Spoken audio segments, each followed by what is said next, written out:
In classic WWE fashion, they've only left themselves 1 week between pay-per-views, which means that Payback tomorrow is bound to be just chock full of rematches from SummerSlam with absolutely no character development whatsoever, right? Sorry, what's that? Roman Reigns is a Paul Heyman guy?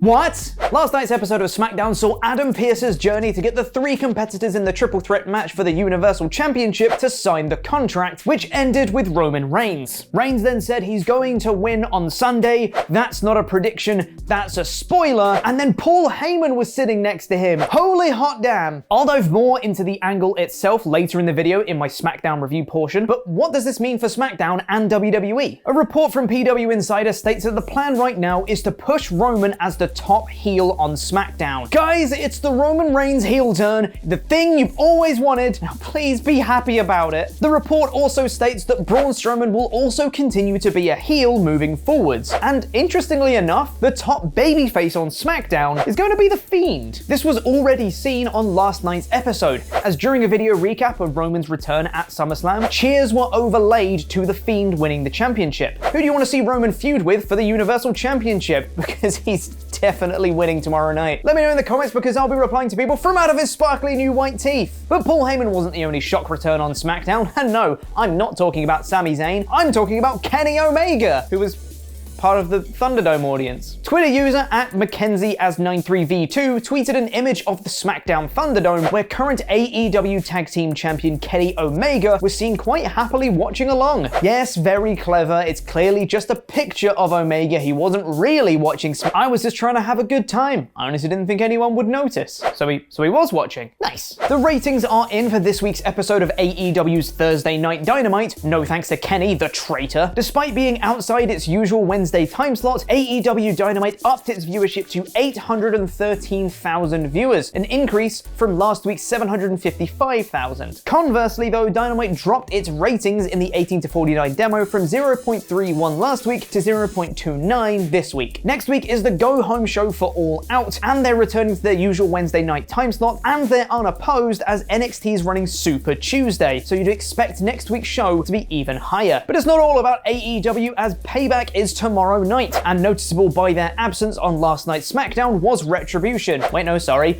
Retribution! But we might not be waiting too long to see them again, as one of the people suspected to be part of the group, Dominic Dijakovic, who's blacked out his Twitter for months now, tweeted a series of numbers before quickly deleting it. The numbers, when put through a cipher, spell out the word Sunday. Turns out Dijak just wants some ice cream, because Sunday, Retribution will probably be at Payback. But enough of that pesky news, let's get into what you really came here for, because it's time for a review of last night's episode of WWE SmackDown. In about 5 minutes, Roman Reigns is with Paul Heyman now.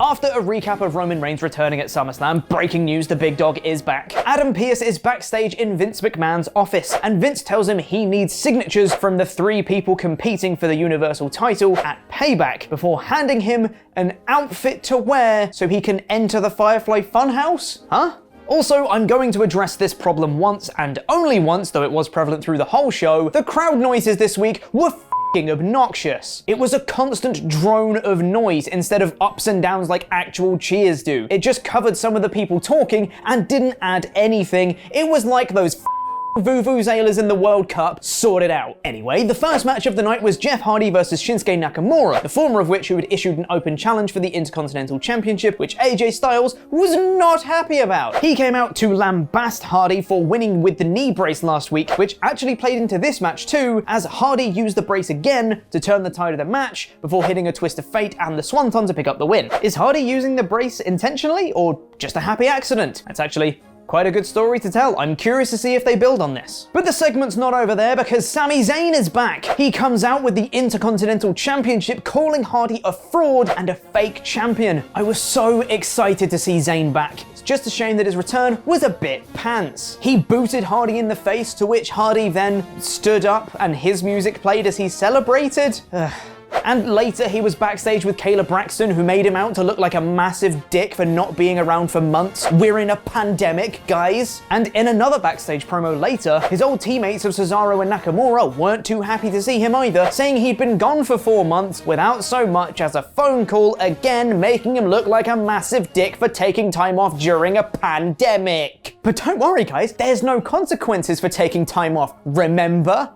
There was a Firefly Funhouse next where Adam Pearce came in dressed as a postman, and then Wyatt signed the contract, and then Pearce left. What the f was that? How would Vince know to give him the postman outfit? Why did he have to wear it? I'm so confused. Matt Riddle came out to the ring to call out King Corbin next, who instead made a match between Riddle and Shorty G, which Riddle won in about 2 minutes. I've been doing this review for longer than the match was. Riddle beats up Corbin a little bit after, and after another backstage promo, Corbin says he wants Riddle at Payback. Sasha Banks and Bayley came out next, and Bayley had a brilliant promo here, lamenting Sasha losing her title at SummerSlam, and says it's all her fault for letting Sasha challenge for the title in the first place. She knows her record, that she can't defend a title. Then the segment came crashing down when Shayna Baszler and Nia Jax came on the Titantron, and they said they were gonna win the tag titles at Payback or something. I'm sure they said some other things, but it was also generic, it blended into each other. In yet another backstage promo, Drew Gulak is looking for Braun Strowman, and then finds him immediately, smashing a chair over his back before handing the chair to Adam Pearce, who was also there, and walking off. Okay. Strowman then says he's gonna squash Gulak, and guess what? He did. That's Wyatt and Strowman that have signed the contract, just Roman to go.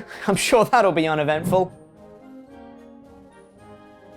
Tensions build between all the teams, it seems, because Bayley and Banks can't be the only ones. Cesaro wasn't happy Nakamura went out for an Intercontinental Championship match without so much as a heads up, and Kalisto and Lince Dorado continued their argument, with Kalisto telling Dorado to watch how it's done against Cesaro. The match itself was awesome. Some really great lucha things going on in this one, but it was super short, only going a few minutes, before Nakamura tried to get involved unsuccessfully as Lucha House Party accosted him, but the distraction allowed Cesaro to get the roll-up win. We're going backstage yet again to see Nikki Cross holding the mug Alexa first got her before she's joined by Alexa, who has her hair in pigtails. Uh-oh.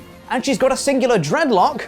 Uh-oh. Cross says her new hairdo isn't a good idea, it reminds her of The Fiend, and Alexa's expression suddenly goes very blank before she snaps back into reality and then fires up at Cross, saying she thought friends supported each other. So much for friendship, and then she smashes the mug that Nikki was holding, and then she walks off. Tension between teammates must be SmackDown. Also, Tamina was there. The main event of the show was a 6-man tag of Big E and Heavy Machinery versus Sheamus, Miz, and Morrison. Wait, what happened to the advertised segment of Big E on Miz TV? I mean, I'm not complaining, this show had enough bloody promos as it is. The match was fine, with Big E picking up the win over Miz, which was nice. But the night wasn't over, because we cut backstage again, and Roman Reigns is there with the contract, saying he'll be there on Sunday. He'll win the Universal Championship. That's not a prediction. That's a spoiler. The camera pans over, and Paul Heyman is sitting next to him, who simply says, "Believe that." Oh baby, this is brilliant for many, many reasons, but Roman having a mouthpiece is awesome, because Roman is best when he's brooding and can deliver a seething one-liner. That's his best promo style. Having a guy like Heyman working with Reigns is gonna do wonders for him as well. Some of Reigns' best work came against Brock Lesnar when he was working closely with Heyman. I think they can make some magic together. I'm genuinely pumped for Payback, and the main reason is, I can't believe I'm saying this, please don't kill me comments, I want to see Roman win the Universal Championship. And that would have been completely unheard of before their show. I mean, what a turnaround. Let me know what you thought of the show in the comments, but for me, overall, this show was not great. Don't get me wrong, Roman Reigns with Paul Heyman is a masterstroke, and I'm really looking forward to that match at Payback, and it was great to see Sami Zayn, but good God, there were so many promos. To put it in perspective, there were 5 matches on this show. 2 of them were squash matches, 1 of them went less than 5 minutes, so there was really 2 actual matches on the card. In contrast, there were 15 promo segments, 12 of which were backstage, 2 were in the ring, 1 was the Firefly Funhouse, and on top of those 15, there was also a promo from Riddle to goad out Corbin, and there was a picture-in-picture promo from Cesaro during the Hardy-Nakamura match. If maths isn't your strong suit, let me explain it in a different way, that's a lot of promos. Some of them were really good, but it just didn't give the viewer any time to digest what they'd just seen. It was promo, story. So somehow, on a show that saw Sami Zayn return and Roman Reigns align himself with a returning Paul Heyman, this gets a smack bang in the middle 3 out of 5. How do they manage that? Is Vince McMahon actually good? Find out with Luke's new episode over on Parts of Unknown, but keep it quiet, I don't think Mr. Davis will like it. And is Wade Barrett returning full-time to WWE? Find out by pressing the video below that. Subscribe here for daily wrestling news videos. I've been Chopper Pete Quinnell. Jam that jam.